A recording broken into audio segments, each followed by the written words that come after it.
এখান থেকে পরের প্রতিবেদন, যে মানুষগুলোর খারাপ থাকার জন্য এই যাবতীয় তর্ক, সেই মানুষগুলো ওই ত্রাণ শিবিরে শয়ে শয়ে মানুষ যারা মুর্শিদাবাদে নিজের জেলা ছেড়ে পাশের জেলায় আশ্রয় নিতে বাধ্য হয়েছেন বিনা নোটিশে এক বস্ত্রে।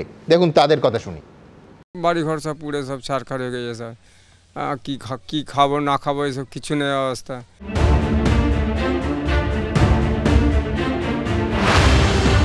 ওয়াকফ বিক্ষোভে অগ্নিগর্ভ পরিস্থিতির জেরে মুর্শিদাবাদের বহু মানুষকে এক কাপড়ে নিজের ভিটে ছেড়ে নদী পেরিয়ে এভাবেই আশ্রয় নিতে হয়েছে পাশের জেলা মালদায়। কারণ কদিন আগেও তারা যেখানে থাকতেন তাকে আজ আর গ্রাম বলে চেনার উপায় প্রায় নেই। আরও একটি ঘরের মধ্যে এসেছি যেখানে পরিষ্কার বোঝা যাচ্ছে যে অষ্টম শ্রেণীর এক ছাত্র বা ছাত্রী, সেও কিন্তু এখানে থাকতো। তার বই অতীত ও ঐতিহ্য, সেই বই ছেড়ে কার্যত প্রাণ ভয় পরিবারের সাথে সেই পড়ুয়া কিন্তু এই মুহূর্তে আশ্রয় নিয়েছে নিজের ভিটে মাটি ছেড়ে একেবারে সুদূর মালদার বৈষ্ণবনগরে একটি স্কুলে। এটা শামশেরগঞ্জের বেদবনা গ্রাম। ওয়াকফ আঁচে তপ্ত মুর্শিদাবাদের ছোট্ট একটা গ্রাম। ওয়াকফ বিক্ষোভের নামে সেখানে ধ্বংসলীলা চালানো হয় বলে অভিযোগ। অধিকাংশ বাড়ি ধ্বংসস্তূপে পরিণত হয়েছে, কোথাও সেই ধ্বংসস্তূপটুকুও অবশিষ্ট নেই। সে কথা বলতে ভয়ে বুক কাঁপছে অনেকের। এখানে সব থাকতো আর কেউ থাকতে পারে না, এই গা ছেড়ে চলে গেছে তো ওই এতে ওই পারে ধাক্কা লাগছে, ভয় লাগছে, আতঙ্ক।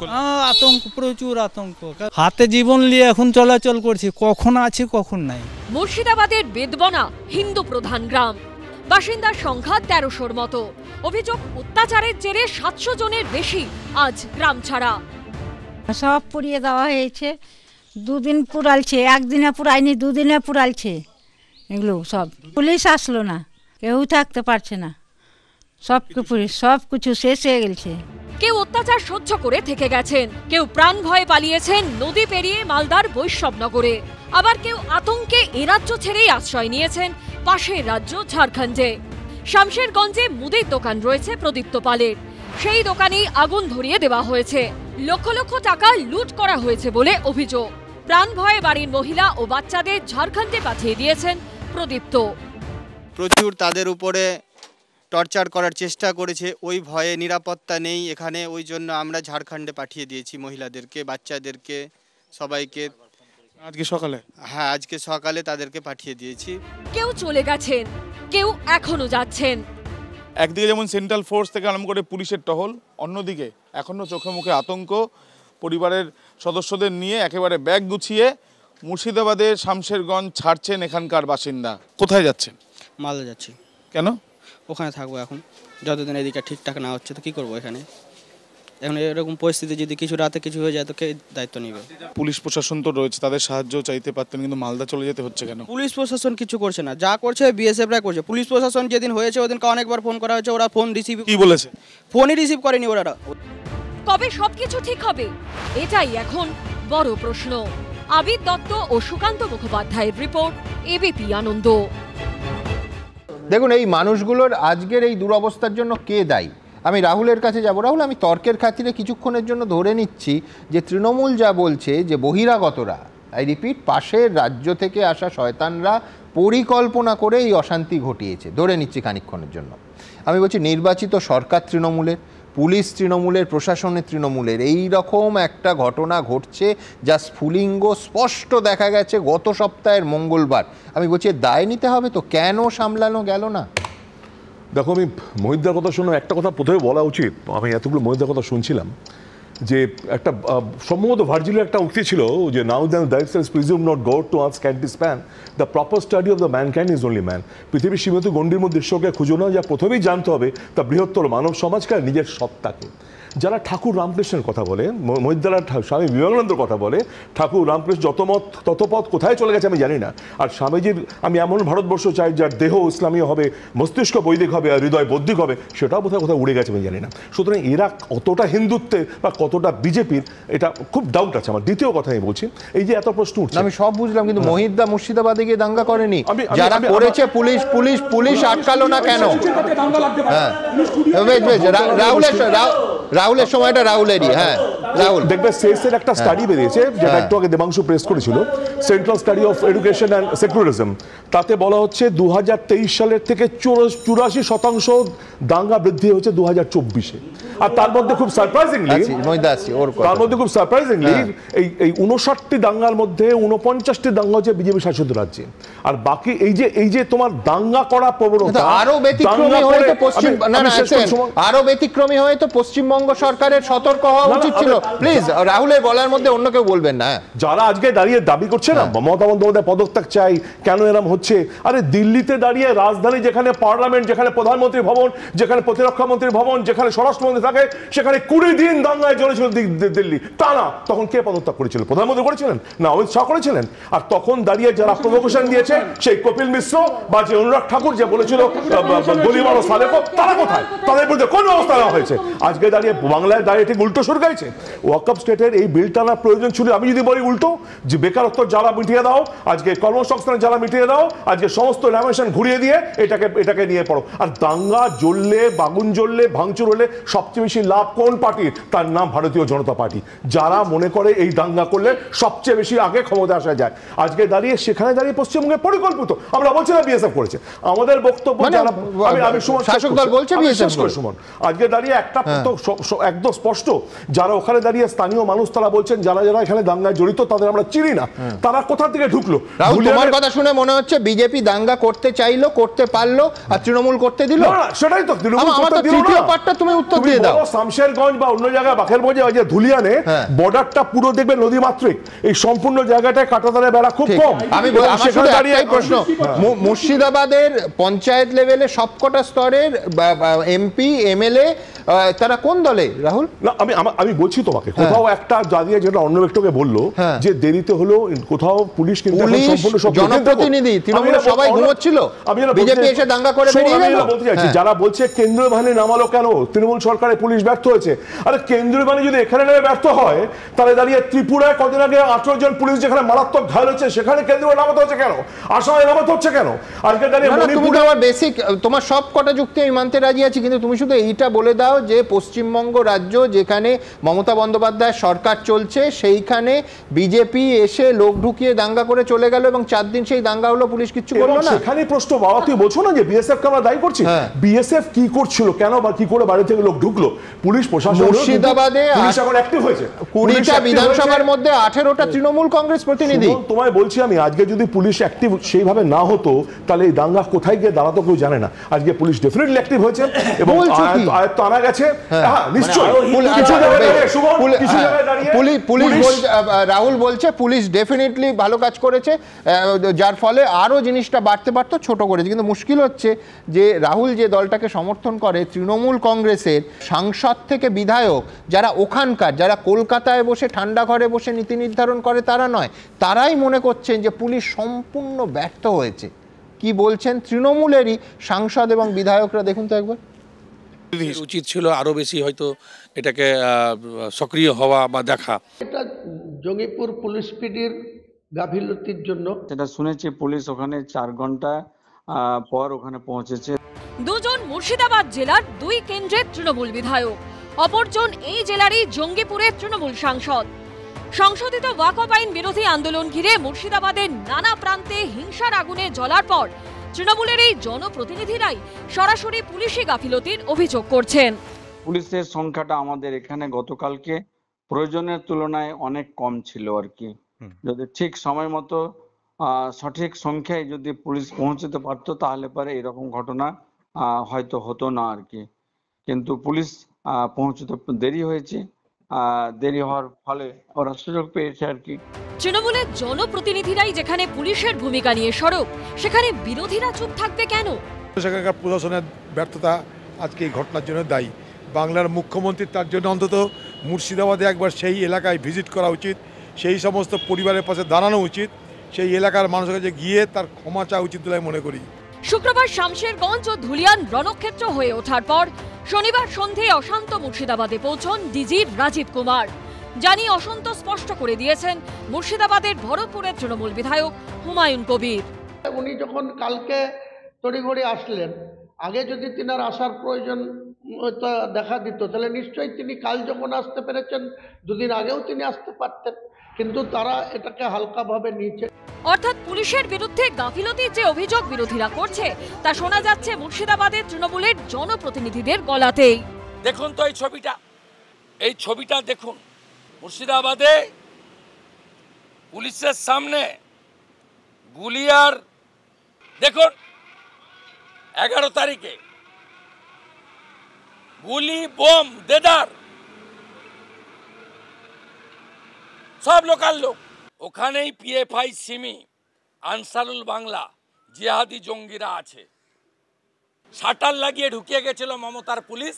পুলিশ জানার পরেও আসেনি, আসতে চায়নি, ইচ্ছা প্রকাশ করেনি, আর নাহলে মিথ্যাচার করেছে। এই আসছি, আসবো, যাচ্ছি, কি করে যাব, গাড়ি নেই, কে যাবে, কেন যাবে, অথচ এখান থেকে 10 মিনিটের দূরত্বে পুলিশ। এরই মধ্যে সোমবার কালীঘাট স্কাইওয়াকের উদ্বোধনী অনুষ্ঠান থেকে নাম না করে অশান্ত এলাকার প্রতি বার্তা দেন মুখ্যমন্ত্রী। মানুষকে ভালোবাসার থেকে বড় ধর্ম আর কিছুই হতে পারে না। আমরা যখন জন্মাই একা জন্মাই, আবার যখন চলে যাই একা চলে যাই। তাই কিসের লড়াই, কিসের দাঙ্গা, কিসের যুদ্ধ, কিসের অশান্তি? মনে রাখবেন, মানুষকে ভালোবাসলে সব কিছু জয় করা যায়। মুর্শিদাবাদের ঘটনা যে তৃণমূল সরকারের কাছে অস্বস্তি, তা নিয়ে কোনো সন্দেহ নেই। আবির দত্ত, পার্থপ্রতিম ঘোষ ও উজ্জ্বল মুখোপাধ্যায়ের রিপোর্ট, এবিপি আনন্দ। দেখুন, সমস্ত আশঙ্কা, মনে করুন সপ্তাহের পর সপ্তাহ সবাই আশঙ্কা প্রকাশ করত যে রামনবমীর দিন ভয়ঙ্কর একটা দাঙ্গা হবে। আমি বলছি খুব সৌভাগ্যের বিষয়, অনেকে বলতেন যে এর পেছনে মেরুকরণের রাজনীতি আছে, একাধিক দলের তাতে লাভ হবে। প্রচুর মানুষ রামনবমীতে অংশগ্রহণ করলেন, কিন্তু সেটা ঘিরে সাম্প্রদায়িক অশান্তি ছড়ালো না। ছড়ালো ওয়াকফ বিরোধী আন্দোলনে, যেখানে রাজ্যের মুখ্যমন্ত্রী সেই আন্দোলনে সামিল। তিনি বলছেন, কিভাবে বলছেন তার ব্যাখ্যা আমি জানি না, কিন্তু নিজেই একাধিকবার বলেছেন যে দেশের আইন এ রাজ্যে লাগু হতে দেবেন না। সেই ওয়াকফকে কেন্দ্র করে, নাকি অজুহাত করে বলবো, যে একটার পর একটা অংশ ওয়াকফের কেন্দ্র করে যেখানে গোটা দেশে লাগু হয়েছে, আর কোথাও এই ভয়ঙ্কর হিংসা, এই প্রাণঘাতী হিংসা, মানুষের প্রাণ কেড়ে নেওয়া হিংসা হলো না, হলো পশ্চিমবঙ্গে। আমি বলছি কার গেম প্ল্যান জানি না, কিন্তু বিস্ময়কর ঘটনা হলো, আবার বলছি, ওয়াকফ বিরোধী আন্দোলনে যেখানে শাসক দলের আপত্তি নেই, মুখ্যমন্ত্রী নিজে সামিল হচ্ছেন। সম্ভবত আগামী বুধবার নেতাজি ইন্ডোরেই সম্ভবত বিরাট সমাবেশ হবে। সেইখানে সেই রাজ্যে, সেই মুখ্যমন্ত্রীর রাজ্যে, যে মুখ্যমন্ত্রী দেশের আইন লাগু হবেন না এই প্রতিশ্রুতি দিয়েছেন, এই দাঙ্গা হচ্ছে এবং মানুষের মৃত্যু হচ্ছে এবং মানুষ বাড়ি ছাড়া হচ্ছেন, ঘর ছাড়া হচ্ছেন। এই দ্বিচারিতার ব্যাখ্যা কি? বিশ্বনাথ চক্রবর্তী কি বলেন? সুমনদা, দেশভাগের সময় ভিটে মাটি ছেড়ে এই রাজ্যে আসতে হয়েছিল হিন্দুদের, এটা ফ্যাক্ট। এবং একই ছবি আমাদের বৃদ্ধ বয়সে আবার দেখতে হচ্ছে, যে এই রাজ্যেরই একটি জেলায় হিন্দুদেরকে বাড়ি ছাড়া হয়ে আরেকটা জেলাতে আশ্রয় নিতে হচ্ছে, বা অন্য রাজ্যে গিয়ে আশ্রয় নিতে হচ্ছে। এটা তো এতটাই লজ্জার, দেশ মানে রাজ্যবাসী হিসাবে লজ্জার, এবং রাজধর্ম পালন না করবার জন্য মমতা বন্দ্যোপাধ্যায়েরও লজ্জার, যে তার শাসনকালে মানে একটা বড় অংশের হিন্দুদেরকে বেরিয়ে আসতে হচ্ছে, গ্রাম ছাড়া হতে হচ্ছে, অন্য জেলা বা অন্য রাজ্যে আশ্রয় নিতে হচ্ছে। এখন প্রশ্নটা হচ্ছে যে এই অবস্থাটা একদম পরিষ্কার ব্যাড পলিটিক্স একদিকে, আর আরেকদিকে মানে প্রশাসনের 3 দিনের নির্লিপ্ততার কারণে।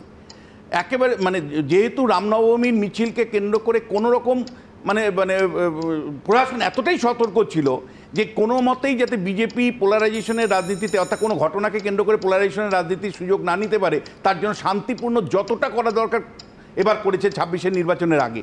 কিন্তু একই সাথে মানে এই আন্দোলনকে কেন্দ্র করে ওয়াকফ আন্দোলনে যেহেতু তৃণমূলের সমর্থন আছে, ফলে তৃণমূল বাড়তে দিয়েছে ভাই, আমার কনস্টিটিউয়েন্ট, আমার ভোটার, আমাকে তাদেরকে এটা সহ্য করতে হবে। ফলে এটা কিন্তু অনেকটাই পলিটিক্যাল সাপোর্ট প্রথম 3 দিন না পেলে, আমি বলছি প্রশাসন যদি নির্লিপ্ত না থাকতো, তাহলে এতটা বার হতো না, বা এতগুলো লোককে মানে জেলার বাইরে চলে যেতে হতো। শুনুন, আমি বলছি এটা কিন্তু হওয়ারই, এটা কিন্তু আগামী দিনেও হবে, কারণ পশ্চিমবাংলা একটা ফেল স্টেট বা রোগ স্টেটে পরিণত হয়েছে। একদিকে ব্যাড পলিটিক্স, একদম আইডেন্টিটি পলিটিক্স, তাতে তৃণমূল কংগ্রেসের সংখ্যালঘু প্রীতি, আর বিজেপি সংখ্যাগরিষ্ঠের প্রীতি, ফলে ধর্মীয় রাজনীতি একটা প্রতিযোগিতামূলক জায়গায় নিয়ে গেছে। ফলে সেখানে একদিকে মানে ধর্মীয় রাজনীতি, আরেকদিকে মানুষের হাতে কাজ নেই। এই মুর্শিদাবাদ জেলা কাজ নেই, হাজার হাজার ছেলে মানে বেকার, তাদেরকে রাজনৈতিক নেতারা যে কোনোভাবে মানে ব্যবহার করতে পারে, ধর্মীয় নেতারা যে কোনোভাবে ব্যবহার করতে পারে। ফলে কাজহীন বেকারদেরকে মানে ডাইরেকশনলেস অবস্থায় চলছে এরা। ফলে এদেরকে ধর্মীয় নেতারা, রাজনৈতিক নেতারা যেমন পঞ্চায়েত নির্বাচনে রাজনৈতিক নেতারা ব্যবহার করে, তেমনি ওয়াকফে ধর্মীয় নেতারা তাদের মতন ব্যবহার করেছে। আর শাসক দল ভেবেছে ভাই 26-এ নির্বাচনের আগে এদেরকে কিছুটা আন্দোলনে রাখতে হবে, এরা যা কতটা সংহত আমাকে দেখতে হবে। এদের মানে এদের রাজনীতিটাও মানে অ্যালাউ করেছে। এবং আমি বলছি যে কখন জিন থেকে মানে বোতল থেকে জিন যখন বেরিয়ে গেছে তখন আর বোতলে ঢোকাতে পারছে না। সেই কারণে একের পরে এমএলএ, একের পরে এমপি শাসক দলেরই বাইরে মানে তারা ঘর ছাড়া। আমি আপনাকে বলছি যে দত্ত আপনি তৈরি করেছেন, সেই দত্ত বোতল থেকে বের করে ফেলেছেন, আর এখন আপনি কিছুতেই ঢোকাতে পারছেন না। তিনটে খুব পরিষ্কার বিষয় আপনাকে বলতে চাই। একটা হলো যে শাসক দল থেকে বলা হচ্ছে যে ওয়াকফ আইন কার্যকারী হবে না। সিএ সময়ও বলা হয়েছিল দেশের আইন একবার পাশ হয়ে গেলে কোনো রাজ্য সরকারের ক্ষমতা নেই সেই আইনটাকে কার্যকারী না করে বসে রাখা। সিএ এর ক্ষেত্রে আমি এক মিনিট, সিএর ক্ষেত্রে মনে রাখতে পারে মমতা বন্দ্যোপাধ্যায় কিন্তু না বলেও শেষ পর্যন্ত এই রাজ্যে কিন্তু সিএ কার্যকারী হয়েছে, কিছু লোক করেছে, অল্প সংখ্যা হলেও। দ্বিতীয় যেটা যে এই রাজ্যে ওয়াকফ সম্পত্তি কার দখলে, এই রাজ্যের যা রিপোর্ট বেরিয়েছে তাতে অধিকাংশই শাসক দলের নেতারা ওয়াকফ মানে সম্পত্তি দখল করে রেখেছে। এবং তৃতীয় যে বিষয়টা আমি আপনাকে বলছি যে বিজেপির যে রাজনীতি মানে ভাবনা চিন্তা যে হিন্দু খাতরা মে হ্যায়, আজকে কেন সাধারণ মানুষও আস্তে আস্তে ভাবছে, কেন সাধারণ মানুষের মধ্যেও এইটা ছড়িয়ে যাচ্ছে এই রাজ্যে পশ্চিমবাংলাতে মমতা বন্দ্যোপাধ্যায় সরকার হিন্দুদেরকে সুরক্ষা দিতে পারছে না। এই ভাবনা কেন হিন্দুত্বের রাজনীতি করা বিজেপির গণ্ডি ছাড়িয়ে সাধারণ সমাজের মধ্যে পৌঁছচ্ছে? কেন মমতা বন্দ্যোপাধ্যায় এত বিপুল জয়ের পরেও 2021-এর বিধানসভায় 54% হিন্দুরা আপনার এগেনস্টে ভোট দিল? কেন মানে 12টা মাত্র বিজেপি আসন পেয়েছে লোকসভায়, তারপরেও 56% হিন্দুরা কেন 2024-এর লোকসভায় আপনার এগেনস্টে ভোট দিল? এর উত্তর কিন্তু মমতা বন্দ্যোপাধ্যায়কেই দিতে হবে। প্রথম কথা বলছি যে উনি যেভাবে বললেন যে একটা ফেলস কেক, একটা রোক্স কেক, আমি তীব্র আপত্তি করছি। তার কারণ হচ্ছে যে অর্থনৈতিক সূচক বলুন, অন্যান্য সমস্ত দিক থেকে বলুন, আমরা যদি পাশাপাশি রাখি ও 10টা রাজ্য অন্তত পাশাপাশি রাখি, বৈষম্য, আর্থিক বৈষম্য একেবারে সর্বোচ্চ। গুজরাট দলিতদের উপর যে পরিমাণ অত্যাচার হয়, আমি বলছি গুজরাটের থেকে কত ভালো আছি, এটা ওই ধুলিয়ানের ঘর ছাড়া পরিবারগুলোকে বোঝান প্লিজ গিয়ে। কেন তাহলে আসামে আজকে এই হয়েছে? আসামে ইকুয়াল, ত্রিপুরাতে হয়েছে, ত্রিপুরাতে চলছে। এই তর্কটা কোন রাজ্যটা কোথায় যাচ্ছে, এই তর্কটা কোথাও আমাদের নিয়ে যাবে না। আমি এইখানে খুব স্পষ্ট করে আমার একেবারে পরের প্রতিবেদনটা রাখবো, যে প্রতিবেদনটা ওই মানুষগুলোকে নিয়ে, এই যে তর্ক বিতর্ক ওই মানুষগুলোর ভাগ্যকে একটুও পরিবর্তন করতে পারছে না। থাকতে পারছি না, খুব ভয়ে ভয়ে থাকছি। পুলিশের ভূমিকা কিছু নাই। এদের সবার নিজের বাড়ি আছে, তবু এখন খোলা মাঠে থাকতে হচ্ছে কোনো মতে একটা ত্রিপল টাঙিয়ে। কারণ সংশোধিত ওয়াকফ আইনের বিরোধিতায় শুরু হওয়া বিক্ষোভ এলোমেলো করে দিয়েছে এদের জীবন। গোটা সংসার, সন্তান সন্ততি নিয়ে থাকতে হচ্ছে খোলা মাঠে। লালপুর অঞ্চলের একটি মাঠ, ছোট মাঠ, সেই মাঠে ত্রিপল বেঁধে এখানেই তাদের আস্তানা। তার কারণ বাড়িঘর ভেঙে গিয়েছে, চাল ভেঙে গিয়েছে, এবং এই ঘটনার পর তাদের তরফ থেকে যেটা বলা হচ্ছে যে তারা কিভাবে দিন কাটাবেন, কিভাবে তাদের প্রত্যেকটা দিন যাবে। ছোট ছোট শিশুদের নিয়েও তারা এখানেই আশ্রয় নিয়েছেন। আমরা কোনো সব ভেঙে দিয়েছে, কিন্তু বিএসএফ এর ক্যাম্প যেন এখানে হয়, আমরা এখানেই চাই বিএসএফ এর ক্যাম্প, নাহলে আমাদের তো জান বাঁচবে না। এদের মধ্যে অনেকেরই বাড়ি থানা থেকে ঢিলছোড়া দূরত্বে। অভিযোগ তারপরও নিরাপত্তা মেলেনি। শামশেরগঞ্জ থানা থেকে মেরেকেটে 100 মিটার দূরে থাকেন ফুলকুমারী ঘোষ, পার্বতী ঘোষরা। ওয়াকফ বিক্ষোভে তাদের ঘরবাড়িও ছাড় পায়নি। অভিযোগ দুষ্কৃতী তাণ্ডব এমন পর্যায়ে পৌঁছয় যে রাতের অন্ধকারে প্রাণ ভয়ে পাঁচিল টপকে পালাতে হয় বাড়ির মহিলাদের। আমরা জানে বেঁচেছি, ওই ধরেন পাঁচিল টপকে পালিয়েছি। গ্যাস দিয়েছে, কাঁচ ছুঁড়েছে, মদের বোতল টোতল, তালা, ইট ছুঁড়ে এগুলো করেছে, হেসা কাতি সব কিছুই করেছে। দিয়ে আমরা পাঁচিল টপকে অনেক উঁচু, ওগুলো দিয়ে আমরা চলে গেছি। তারপরে বাড়িতে যে কি হয়েছে আমরা দেখতে পাইনি। তারা ওই সব মারবো ধরবো, সব বাড়ি ছাড়ো এগুলোই সব বলছে। টিয়ার গ্যাস না কি বলে ওটাকে, ওটা আবার ছাড়লো 2বার 3বার। আমরা দেখলাম আর দম আটকে যাচ্ছে। পুলিশ এলো না তখন? আপনার তো বাড়ির পাশে। পুলিশ কোথায়? সব পুলিশ তো ওদেরই। পুলিশ কে আসবে? পুলিশটা কার? পুলিশটা ওই মমতার পুলিশ। কেউ আসেনি? না, কেউ আসেনি। বলতে পারবে এখানে কেউ আছে? এত যে লোক আছে দুনিয়ার মধ্যে, কেউ বলতে পারে পুলিশ এসেছিল? কেউ আসেনি। এই মানুষগুলোর যন্ত্রণা অনেককেই মনে করিয়ে দিয়েছে ৭১-এর সেই ভয়াবহ দিনগুলোর কথা, যখন সে অত্যাচার থেকে বাঁচতে ওপার বাংলার ভিটেমাটি ছেড়ে এক কাপড়ে পালিয়ে এপারে ঠাঁই নিতে হয়েছিল লক্ষ লক্ষ মানুষকে। ৭১-এর সেই অশান্ত সময় নিজের চোখে দেখেছেন মুর্শিদাবাদের শামশেরগঞ্জের ৮০ বছর বয়সী সন্ধ্যা ঘোষ। এবারের অশান্তিতে কার্যত সেরকমই আতঙ্কের শিকার তিনি। ইট মেরে মেরে আমাকে কি করছে, আমার ৬০-৭০ হাজার টাকা ছিল, আমি কত কষ্ট করে গেছি ভবিষ্যতের জন্যে, সেটাকে নিয়ে পালিয়েছে। আমার ব্যাগটাকে নিয়ে পালিয়েছে। আমার একটা মালা ছিল সোনার, একটা চেন, সেটাকে আমার গলা থেকে ছুটিয়ে নিয়ে পালিয়েছে। বৃদ্ধ মানুষকে পেয়ে এরকম করলে কি করে আমি থাকবো বলুন তো? হ্যাঁ, আমার এই আপনার ছেলেরা ফিরতে পারেনি এখনো? না, ছেলেরা মনে করেন ছেলেরা পরে থেকে এলো, ছেলেরা ছিল না, অন্য জায়গায় চলে গেছিল। পুলিশ আসেনি তখন? পুলিশ আপনাকে সেখানে তখন আসেনি। আপনার বাড়ি থেকে পুলিশ থানা কত দূর? এই তো পাশেই, থানায় একটাও পুলিশ নেই। শামশেরগঞ্জ থানার ১০০ মিটারের মধ্যে গাড়ি রেখেছিলেন বিষ্ণু ঘোষ। বিক্ষোভকারীদের তাণ্ডবে জ্বলে পুড়ে খাক হয়ে গেছে সেই গাড়ি। ছিল এখানে বাড়ি ঘর সব জ্বালিয়ে টালিয়ে সব চলে গেল এখান থেকে। ১০০ মিটার দূরত্বে থানা, থানার প্রশাসন থেকে ওরা হটে যাচ্ছে। কাল রাত্রেও তারা বাগানের সাইডে বোমা ফুটিয়েছে, সব ছুটাছুটি করছিল, লোক বহুত আতঙ্কে আছে। পুলিশের ভূমিকা কিছু নাই এখানে, রাষ্ট্রপতি শাসন ছাড়া কিচ্ছু হবে না। থানার এত কাছে থাকা মানুষগুলোকে এরকম অভিজ্ঞতার মধ্য দিয়ে যেতে হলো কেন, তার উত্তর কেউ কি দেবে? আবির দত্ত ও ময়ূক ঠাকুর চক্রবর্তীর রিপোর্ট, এবিপি আনন্দ।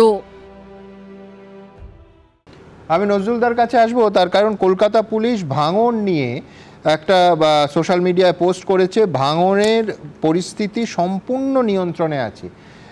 সরকারি সম্পত্তি ভাঙচুরের ঘটনায় জড়িত দুষ্কৃতীদের বিরুদ্ধে সুনির্দিষ্ট কেস দায়ের করা হয়েছে এবং তাদের গ্রেফতারের জন্য তল্লাশি অভিযান চলছে।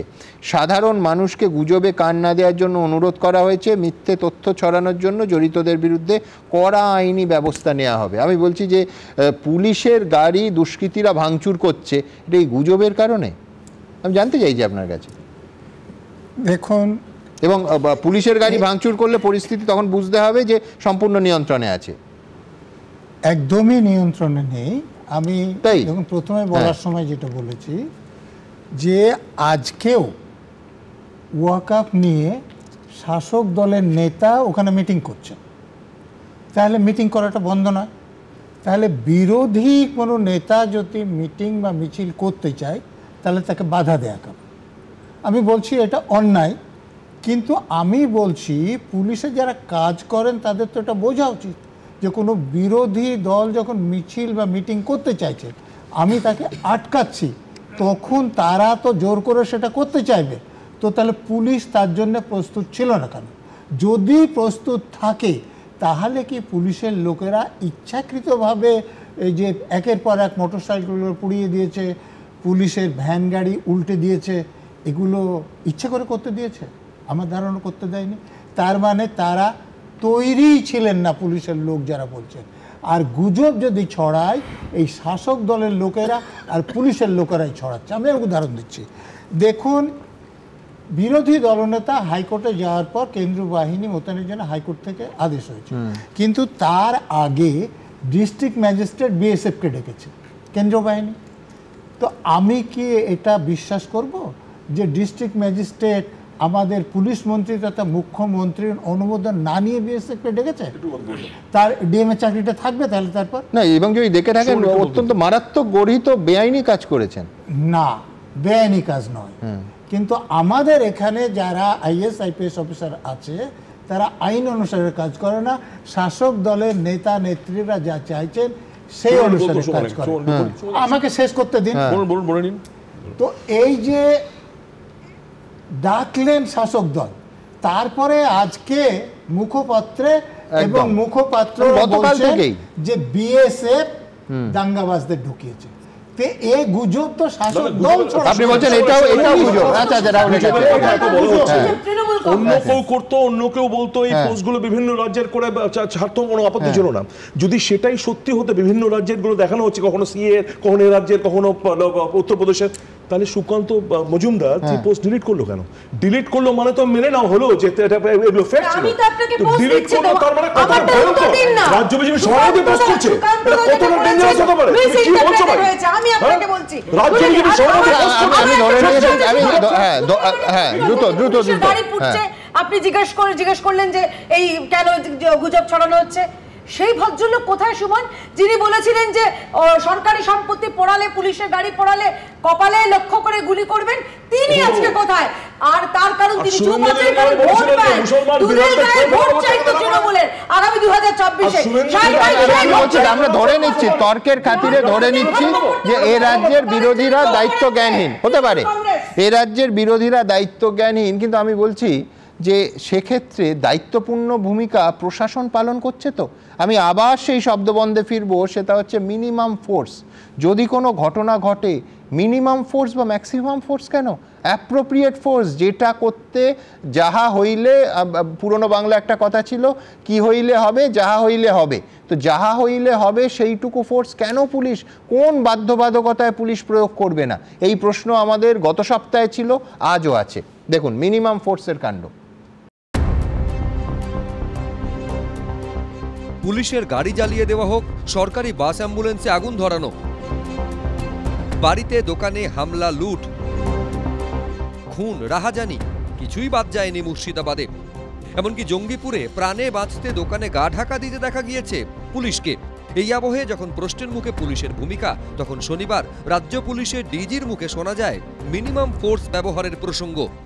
পুলিশ যেটা আছে পাবলিককে সব সময় আগে ফোর্স ইউজ করে, কোন মিনিমাম ফোর্স ইউজ করে কন্ট্রোল করার চেষ্টা করে, but it doesn't mean that we are action shy.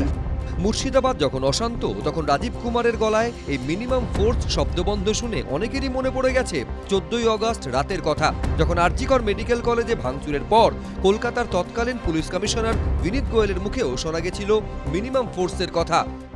We have to use minimum force. That's our mandate. We cannot fire. None of them did. We tried our level best within our whatever limitations and resources which we have. কিন্তু প্রাক্তন police কর্তারা বলছেন বিষয়টা তো minimum maximum ফোর্সের নয়, আসল কথা হলো পরিস্থিতিটা কি, সেই পরিস্থিতি সামলাতে কতটা ফোর্সের দরকার, যখন যেমন দরকার তখন ঠিক ততটাই প্রয়োগ করতে হবে, আর তার মানে হলো অ্যাপ্রোপ্রিয়েট ফোর্স। তাহলে মিনিমাম ফোর্সের কথা আসছে কোথা থেকে? সরকারি সম্পত্তি নষ্ট করছে, গাড়ি ভাঙচুর করছে, পুলিশের গাড়িতে আগুন ধরিয়ে দিচ্ছে, আর পুলিশের লোকেরা গিয়ে লুকিয়ে থাকছে, এটা মিনিমাম ফোর্স নয়। এটা এখানে পুলিশের লোকেরা শাসক দলের হয়ে কাজ করতে গিয়ে শাসক দলের আশ্রিত অপরাধীরা যখন কোনো অপরাধ করে তাদের বিরুদ্ধে কোনো রকম ব্যবস্থাই নেয় না, এটা মিনিমাম ফোর্স নয়। পশ্চিমবঙ্গে এখন যেটা দেখা যাচ্ছে ওটা বাস্তব।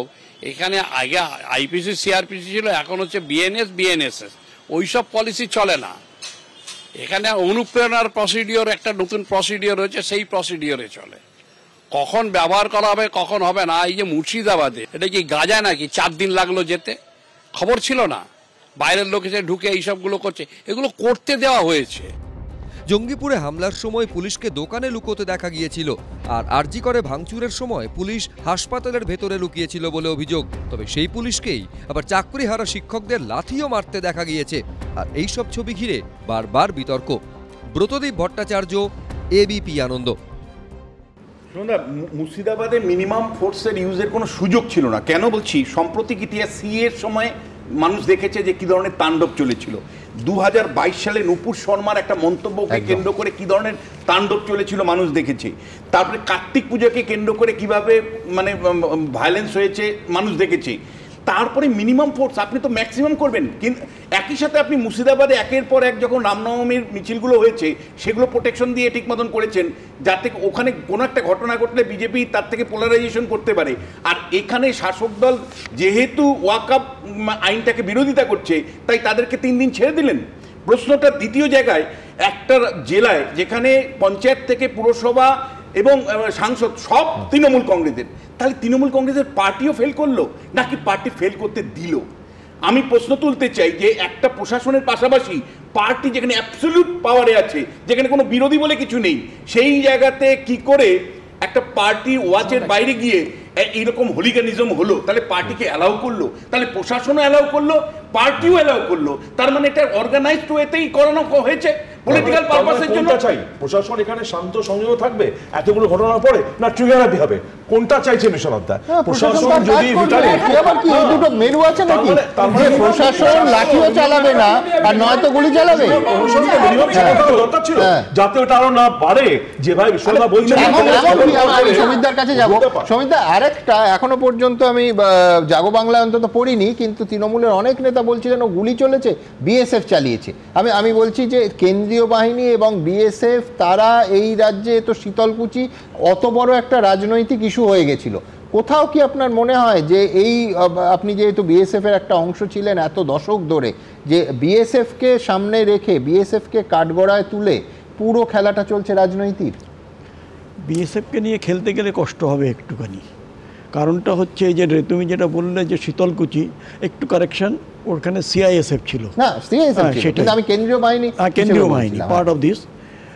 যে জিনিসটা আমি বলবো সেটা হচ্ছে যে monumental failure of intelligence at every level. আজকে যদি আমরা যারা সরে এসেছি অনেক বছর, কারণ আমি ওই এরিয়াটা কমান্ড করেছি, I know the pulse of the people there. না, এই ইন্টেলিজেন্স ফেলিয়ারের মধ্যে আপনি নিশ্চয়ই কেন্দ্রীয় সংস্থার ইন্টেলিজেন্সকেও ধরছেন। অ্যাবসলিউটলি। আজকে তাহলে বাংলাদেশের যেই গণ উত্থান হলো সেইটা আমরা জানতে পারলাম না। হোয়াট ফর আওয়ার রিপ্রেজেন্টেটিভস যারা ওখানে হাই কমিশনে বসে আছে, তারা কি করছেটা কি আজকে চিন্তা করুন। তবে হ্যাঁ সুমন, একটা জায়গায় বড্ড মিল আছে এই দুই দেশের, সিদ্দিকুল্লাহ আর ওখানে যাকে ছেড়ে দিয়েছিল, দুজনেই কিন্তু 4 দিনে কলকাতা দখল করার হুমকি দিয়েছিল। জাস্ট একটা সাইড ইয়েতে। আচ্ছা, যারা বলেছিলেন রসিকতা করে বলা যায় তাদের কিন্তু 4 কিলোমিটার হাঁটার ক্ষমতাও ছিল না।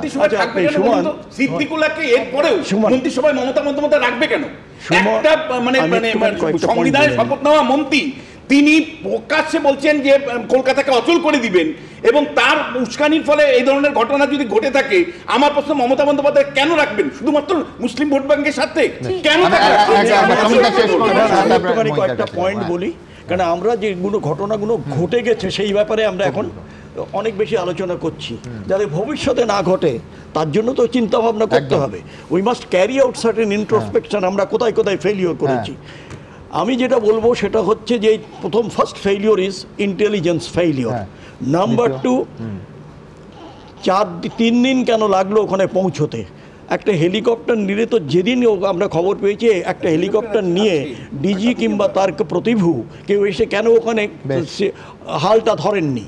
নাম্বার 4, সেটা হচ্ছে যে এই যে মাইগ্রেশন হলো, এটা একটা বিরাট মানে ব্ল্যাক স্পট আমাদের পশ্চিমবঙ্গে দিয়ে দিল, যে উইদিন দ্য ইমিগ্রেশন হয় বাংলাদেশ থেকে আমার দেশে, মাইগ্রেশন কিছুটা হয় যারা ওই কাজফাজ করতে যায় সেখানে, এখানে তারা নিজের বাড়ি ছেড়ে পালাচ্ছে।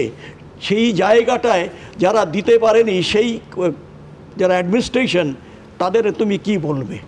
আমার সেই আরও অনেকগুলো পয়েন্ট রয়েছে যে এই যে যারা বলছেন না যে বিএসএফ, তারপরে আজকে 9টা 17টা দিয়েছে গভর্নমেন্ট, যেটা চেয়েছিল, যেটা এখানে বলছিল আমারই ছাত্র বলতে পারো, যে অ্যাডিশনাল ডিজি যে বলছিল আমাদের রবি গান্ধী, তার পেছনে দাঁড়িয়েছিলেন যে এখন নতুন যে এসছে আইজি সাউথ বেঙ্গল ফ্রন্টে কারনি সিং শেখাওয়াত, প্রত্যেকেই বলছেন যে আমরা পুলিশের সঙ্গে এক হয়ে কাজ করব যাতে এটা হয়। প্রশ্ন উঠছে সেইটা কিন্তু হলো। আজকে প্যারামিলিটারি ফোর্সকে এখান থেকে ঢোকাচ্ছে বদলোকদের, কিংবা ওখান থেকে বের করছে। আজকে কিন্তু বিএসএফেরই ওরা বলছে যে আমরা বিএসএফ চাই। আমি পুলিশ এবং বিএসএফ একসঙ্গে কাজ করছে। দ্রুত একবার ওইখানকার গ্রাউন্ড রিয়েলিটি কি বলছে ছবিটা দেখে নি। বাংলার পুলিশের উপরে আমাদের বিন্দুমাত্র ভরসা নেই। আমরা এখানে পার্মানেন্ট সলিউশন বিএসএফ ক্যাম্প আর 355 চাই। আমরা এখানে একটা ক্যাম্প চাইছি, যেহেতু কোনো মহিলার কোনো নিশ্চয়তা নেই। ওয়াকফ সংশোধনী আইনের বিরোধিতায় প্রতিবাদের নামে হিংসার আগুন জ্বলেছে মুর্শিদাবাদে। এই পরিস্থিতিতে রাজ্যের পুলিশের উপর ভরসা রাখতে পারছেন না আক্রান্ত মানুষগুলো। বিএসএফ এর স্থায়ী ক্যাম্প চাইছেন তারা। নিরাপত্তার জন্য আমরা আজকে বিএসএফ এর ক্যাম্প চাইছি। আমরা ছোট ছোট বাচ্চা নিয়ে খেতে পেছি না, ঘুমাতে পেছি না, থাকতে পেছি না ঘরে। আমাদের প্রশাসনের, পুলিশ প্রশাসনের উপরে কোনো ভরসা নাই। শনিবার ধুলিয়ানের জাফরাবাদে বাবা ছেলেকে বাড়ি থেকে হিড়হিড় করে টেনে নিয়ে গিয়ে কুপিয়ে থেতলে খুন করেছে দুষ্কৃতীরা। পুলিশ প্রশাসন কেউই সময়ে পৌঁছয়নি বলে অভিযোগ গ্রামবাসীদের। সোমবার সেই জাফরাবাদে যান সিআরপিএফ এর আইজি। আমরা এখানে স্থানীয় একটা ক্যাম্প চাইছি। আমরা এখানে ক্যাম্প চাইছি, আমরা আতঙ্কিত আছি। हम चाहेंगे यहाँ हो, कुछ मूलभूत सुविधाओं की कमी है यहाँ।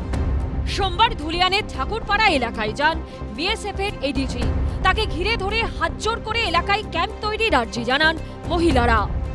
आप लोग बचाना चाहते हैं हम लोग को, बीएसएफ के कैंप चाहिए, हम लोग को बचाइए। আমাদের এখানে খুব ক্যাম্পের দরকার আছে, কারণ আমরা দিনমান ভালো থাকছি, রাতের পর আমরা ভালো থাকছি না। পুলিশরা সেন্ট্রাল ফোর্সকে ভুলভাল তথ্য দিয়ে যেখানে সেখানে ঢুকাচ্ছে, যেখানে আক্রমণ হচ্ছে সেখানে তারা নেই।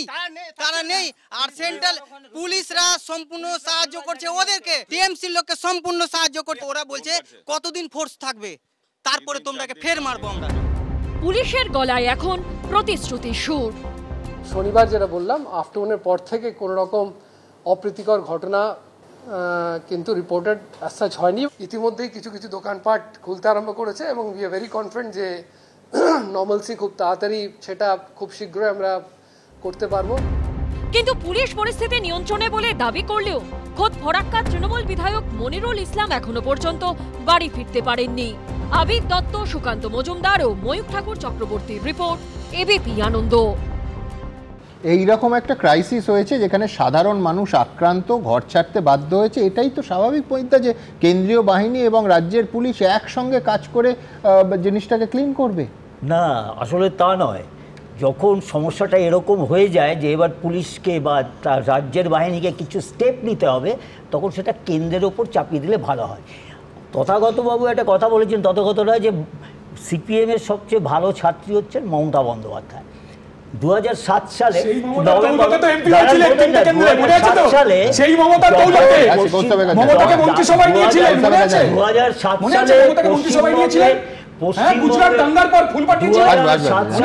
পশ্চিমবঙ্গের শিল্প সংস্কৃতিকে 2007 সালে নভেম্বর মাসে যখন পশ্চিমবঙ্গের শিল্প সংস্কৃতিকে যখন ইমামদের হাতে তুলে দেওয়া হলো মোহাম্মদ সেলিমের নেতৃত্বে, তসলিমা নাসরিনকে তাড়ানোর দাঙ্গা করে এই কলকাতার এক জায়গায় একটা লোকাল দাঙ্গা, সেটা পর্যন্ত সিপিএম আসলে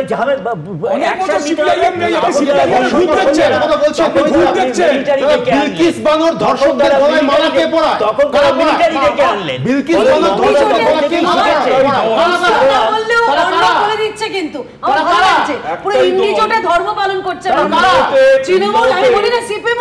দেখুন আপনি উত্তরটা এখানে সিপিএম আর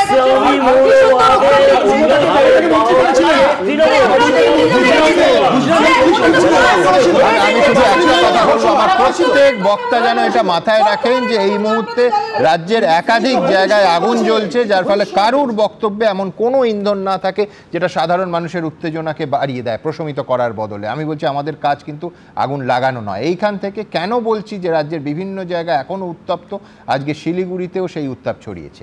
দেখুন, মুর্শিদাবাদে অশান্তির রেশ এখনো কাটেনি, এখনো থমথমে শামশেরগঞ্জ, ধুলিয়ান। সোমবার নতুন করে উত্তেজনা ছড়িয়েছে জাফরাবাদে। অশান্তির আগুন এসে পৌঁছেছে একেবারে কলকাতার উপকণ্ঠে ভাঙড়ে। সেখানে পুলিশের সামনেই জ্বালানো হয়েছে পুলিশের মোটর বাইক। আর এরই মধ্যে এবার শিলিগুড়িতে চড়ক সন্ন্যাসীদের উপর হামলা চালানোর অভিযোগ উঠল, ভাঙচুর করা হলো ঘরবাড়ি। শনিবার রাত থেকে দফায় দফায় অশান্ত হয়ে উঠল শিলিগুড়ি পুরসভার 4 নম্বর ওয়ার্ডের জ্যোতিনগর এলাকা। শনিবার 2 জন চড়ক সন্ন্যাসীর উপর হামলা চালানোর অভিযোগ ওঠে। এরপর রবিবার আরো 3 জন চড়ক সন্ন্যাসীর উপর হামলা করা হয় বলে অভিযোগ। 5 জনকেই ভর্তি করা হয় শিলিগুড়ি সদর হাসপাতালে। যে যারা দোষী আছে, যারা কয়েকজন মুসলিমের কয়েকটা ছেলে পেলে আছে, যে আজকে দীর্ঘদিন থেকে তাদের নামে কেস আগেও আছে, যে একের পর এক ওরা অন্যায় করে যাচ্ছে। আহতদের দেখতে হাসপাতালে যান শিলিগুড়ির বিজেপি বিধায়ক শঙ্কর ঘোষ। কিছু দুষ্কৃতী আছে যাদের স্বভাবই হয়ে গেছে ঝামেলা করা, ওরা ঝামেলা করে নিরীহ মানুষ মুসিবতে পড়ে যাচ্ছে। হামলার ঘটনায় মোহাম্মদ আমির, মোহাম্মদ শামীম ও মোহাম্মদ মুন্না নামে 3 জনের বিরুদ্ধে শিলিগুড়ি থানায় অভিযোগ দায়ের হয়েছে। দুষ্কৃতীদের কোনো রাজনৈতিক দল হয় না, আর বাংলায় দুষ্কৃতীরা শাস্তি পায়। বাংলার প্রশাসন সদা সর্বদা তৎপর। সোমবার এলাকা পরিদর্শনে যান শিলিগুড়ি पुलिस कमिश्नरेटेर कमिश्नर। दो ग्रुप के बीच में एक पत्थर चोरी हुआ और पुलिस तुरंत पहुंच गया, सिचुएशन कंट्रोल किया। बेसिकली रूमर हुआ, एक रूमर। शनि और रविवारेर घटनार पर ज्योतिनगर एलाकाय टहल दिচ্ছে বিশাল পুলিশ বাহিনী। এখনো পর্যন্ত কাউকে গ্রেফতার করেনি পুলিশ। সনদ ঝার রিপোর্ট, এবিপি আনন্দ, শিলিগুড়ি। এবার দেখাবো আপনারা কি বলছেন। আপনারা জানেন আমাদের ভেরিফাইড এক্স অ্যাকাউন্ট সঙ্গে সুমন@IAM সুমন। প্রচুর মন্তব্য, দ্রুত কয়েকটা মন্তব্য নিয়ে সুব্রত পাল লিখছেন, নবাবের জেলা শান্ত হতেই নবান্নের পাশের জেলা অশান্ত। পরিতোষ মণ্ডল লিখছেন, আমরা কি বাংলাদেশ থেকে কোনো শিক্ষা নিইনি, নাকি আমরা আরেকটা বাংলাদেশ হতে চলেছি। স্বপন দাস লিখছেন, কিছু লোক সরকারি সম্পত্তি ক্ষতি করার সাহস দিন দিন বাড়িয়ে চলেছে, এজন্য রাজ্য সরকারের সঙ্গে কেন্দ্রের সরকারও দায়ী। অমল বিশ্বাস লিখছেন, বিভিন্ন জায়গায় যেভাবে ওয়াকফ নিয়ে উস্কানি বা প্ররোচনামূলক ভাষণ দেওয়া হচ্ছে তাতে হিংসা বাড়বে বই কমবে না। দেবব্রত ঘোষ লিখছেন, শাসক বিরোধী তরজা চলছে, বলি হচ্ছেন সাধারণ মানুষ। খানিকক্ষণ আগে পরিতোষ মণ্ডলের মন্তব্য পড়লাম, যিনি একদম সরাসরি বাংলাদেশের সঙ্গে তুলনা করছেন। তুলনা এসে যাচ্ছে কয়েকটা ভিজুয়ালে, কিন্তু আবার বলছি, বাংলাদেশের আগে এই তুলনাটাই আমাদের রাজ্যের পক্ষে, সম্মানের পক্ষে অত্যন্ত খারাপ, অত্যন্ত অসম্মানের। তার কারণ হিংসার এই তুলনা, এই ছবির মিলে যাওয়া একেবারে কোনো শুভ বার্তা বহন করে না, করছেও না। দেখুন, হিংসার আগুন বহু মানুষের মাথার উপরে ছাদ কেড়েছে, বহু মানুষের রোজগারের সম্বলটুকু ধ্বংস করেছে। সংশোধিত ওয়াকফ আইনের প্রতিবাদের নামে মুর্শিদাবাদে পরপর দোকানে অবাধে চলেছে লুটপাট। বহু দোকান ঘুরিয়ে দেওয়া হয়েছে, যার সঙ্গে অশান্ত বাংলাদেশেরও মিল পাচ্ছে বিজেপি। ভালো ভালো শপিং মল তৈরি করেছিল, ওষুধের দোকান, কাপড়ের দোকান, জুতোর দোকান, ঠিক বাংলাদেশ থেকে, বাংলাদেশ স্টাইলে এই চোরেগুলো, ভিখারি ঢুকে ঢুকে লুট করেছে। পাল্টা জবাব দিতে গিয়ে তৃণমূলের মুখেও শোনা গেছে সেই বাংলাদেশের প্রসঙ্গ। বিএসএফ এর ভূমিকার তদন্ত হওয়া উচিত। শুভেন্দু অধিকারীর বয়ানের মাপকাঠিতে গতকাল কুণাল ঘোষ কি বলেছিল, একই জিনিস বলেছিল, আমরা তদন্ত চাইছি। এবং বিএসএফ এর বিরুদ্ধে তদন্তের প্রথম সাক্ষ্য যেন হয়, প্রথম উপাদান যেন হয় শুভেন্দু অধিকারী স্টেটমেন্ট। শাসক বিরোধী দুই শিবিরের বাগযুদ্ধে বারবার বাংলাদেশের প্রসঙ্গ অনেককেই মনে করিয়ে দিয়েছে সে দেশের কয়েকদিন আগের ছবি। সম্প্রতি গাজার উপর ইসরায়েলি হামলার প্রতিবাদের নামে সিলেটে কেএফসির বিপণিতে ঢুকে ভাঙচুর এবং সেখানকার খাবার লুট করে প্রতিবাদকারীরা। দুহাত ভরে চিকেনের নানা পদ নিয়ে বেরিয়ে আসতে দেখা যায় বিক্ষোভকারীদের। রাস্তায় দাঁড়িয়ে উল্লাস করতে করতে সেই খাবার খায় তারা। হামলা চলে বাটার দোকানেও, দোকানের যাবতীয় জুতো নিয়ে গেছে বিক্ষোভকারীরা। অভিযোগ, ঘটনার সময় পুলিশ ও সেনা কাছাকাছি থাকলেও তারা হামলা আটকাতে এগোয়নি। এবার মুর্শিদাবাদের অশান্তি, লুটপাটের ঘটনার প্রেক্ষিতে শাসক বিরোধী দুই শিবিরের মুখে উঠে আসছে সেই বাংলাদেশের প্রসঙ্গ। তবে এটা ঠিক যে বাংলাদেশের জঙ্গিরা তারা ঘাঁটি গেড়েছে ভারতবর্ষের বিভিন্ন জায়গায়, বিশেষত পশ্চিমবাংলায়। এটা ধরা পড়েছে, সিবিআইও ধরেছে। গোয়েন্দা তথ্য থাকা সত্ত্বেও আগে থেকে কোনো ব্যবস্থা নিতে পারেনি, পরে একাত্রা ধরেছে। তাতে বাংলাদেশের জঙ্গিদের প্রশ্রয় দেওয়ার মধ্য দিয়ে পশ্চিমবাংলাকে ক্ষতিগ্রস্ত করার একটা সম্ভাবনা থেকে যায়। এটা যেমন সত্য, তেমন বর্ডার দেখার দায়িত্বটা বিএসএফ এর, সেটাও কিন্তু সত্য। বাংলাদেশের সীমান্ত ঘেঁষা মুর্শিদাবাদের বিভিন্ন জায়গায় এই অশান্তির দায় কার? তা নিয়ে তরজা চলছেই। উজ্জ্বল মুখোপাধ্যায় ও আশাবুল হোসেনের রিপোর্ট, এবিপি আনন্দ। কিন্তু এত উদ্বেগ, এত অশান্তি নিয়ে আলোচনা করছি, কোথাও কি আলো নেই? অবশ্যই আছে। যারা এই অনুষ্ঠানে আছেন এবং যারা দেখছেন তাদের সবার কাছে একটাই অনুরোধ থাকবে, বাংলার ঐতিহ্য হলো সাম্প্রদায়িক সম্প্রীতি বজায় রাখা। কারণ আগুন লাগলে সেটা আপনার বাড়ি আর আপনার প্রতিবেশীর বাড়ির মধ্যে কোনো ফারাক করে না, কোনো ধর্মই হিংসাকে প্রশ্রয় দেয় না। তাই যখন দেখি শামশেরগঞ্জের সিংহপাড়ায় মুসলমান প্রতিবেশীর বাড়ি আগলে রাখেন হিন্দু প্রতিবেশীরা, তখন আশা জাগে বই কি। হিংসা হানাহানি ছাপিয়ে এই যে সম্প্রীতির পাঠ, এটাই বাংলা, আমার বাংলা, আমাদের বাংলা। সিংহপাড়া মুর্শিদাবাদের শামশেরগঞ্জের হিন্দু অধ্যুষিত এলাকা, তার মধ্যেই গুটি কতক মুসলিম পরিবারের বাস। কিন্তু হিংসার আগুনে যখন জ্বলছে শামশেরগঞ্জ, তার মধ্যেই মুসলিম প্রতিবেশীদের বুক দিয়ে আগলে রাখলেন হিন্দু প্রতিবেশীরা। মুসলিম সম্প্রদায়ের বাড়ির বাইরে কড়া পাহারায় হিন্দু সম্প্রদায়ের মানুষজন। নৈরাজ্যের মুর্শিদাবাদে সম্প্রীতির এক উজ্জ্বল পাঠ পড়ালেন সিংহপাড়ার বাসিন্দারা। শামশেরগঞ্জে একটি বাড়ির সামনে আমরা দাঁড়িয়ে রয়েছি, যেটা থানা থেকে খুব কাছেই। এই বাড়ির ঠিক পাশে একটি মন্দির রয়েছে, কিন্তু বর্তমানে যে বিভিন্ন পরিস্থিতি তৈরি হয়েছে তাতে এই বাড়ির সামনেও এলাকার বেশ কিছু যুবক তারা দাঁড়িয়ে থাকছে ঝামেলা বা হামলা করার জন্য নয়, পাহারা দেওয়ার জন্য। কাকুরা বললো কি হ্যাঁ থাকো, তো আমরা সাহস করে থাকলাম, কি আমাদের তো পাশে আছে, ওদের জন্য আমরা এই সাহস করে আরও থাকতে বললো সব। সিংহপাড়ায় মন্দিরের ঠিক পাশে এই বাড়িতে থাকেন সাবির মল্লিক এবং জুবেইদা মল্লিক। সংশোধিত ওয়াকফ আইনের বিরুদ্ধে বিক্ষোভে শুক্রবার থেকে রণক্ষেত্র হয়ে ওঠে মুর্শিদাবাদ। হিংসার আগুনে বলি হয় তিনটে প্রাণ।